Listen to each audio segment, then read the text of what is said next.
Welcome to APIC's Infection Prevention in You podcast. APIC's Infection Prevention in You campaign educates healthcare providers and consumers about the importance of infection prevention. Learn more by visiting www.apic.org/infection prevention and you. Today we're speaking with Laura Buford, Chair of APIC's Communications Committee. Today we'll be talking about healthcare professionals and consumers and how they can break the chain of infection in ambulatory care settings. Also, breaking the chain of infection is a theme for this year's observance of International Infection Prevention Week, which takes place October 16th through the 22nd. One more thing before we get started. I wanted to provide just a little bit of background for the listeners on ambulatory care centers. So basically, ambulatory care centers offer just about everything except inpatient care. They encompass a large variety of healthcare settings that include, but aren't limited to, physician offices, urgent care centers, dialysis facilities, ambulatory surgical centers, cancer clinics, imaging centers, endoscopy clinics, public health clinics, and the list goes on. Many people frequently rely on the use of ambulatory care settings to provide basic health care or for the diagnosis and treatment of their illness. Welcome to the show, Laura. Thank you, Janine. Glad to be here today. What are some infection prevention challenges in ambulatory care settings, and how are they different from acute care or hospital settings? Well, ambulatory care is similar to acute care in the fact that you're taking care of a patient.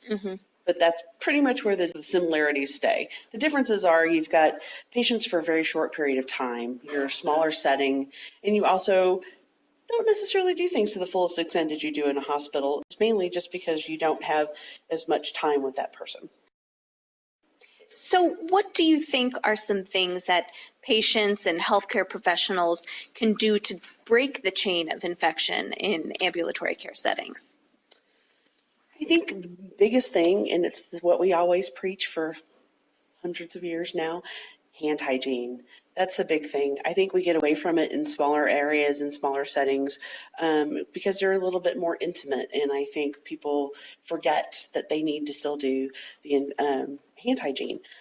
I think also too making sure that the environment is taken care of in ambulatory care settings. I think sometimes that can be something that's passed to the wayside and forgotten about. I think they need to really make sure that they're cleaning after each patient in these rooms. And a lot of times it's like little clinic settings or just room with patients after patients after patients. And they need to make sure that they're cleaning those surfaces, as we're seeing more and more in literature now about how the surfaces are maintaining and letting these organisms just live there for long periods of time. So, and they can be passed along to people that way. So that's a huge one for ambulatory care. That's great information, Laura. Thank you so much. To learn more about Infection Prevention in You and International Infection Prevention Week, visit www.apic.org/infection prevention in you. Thanks again.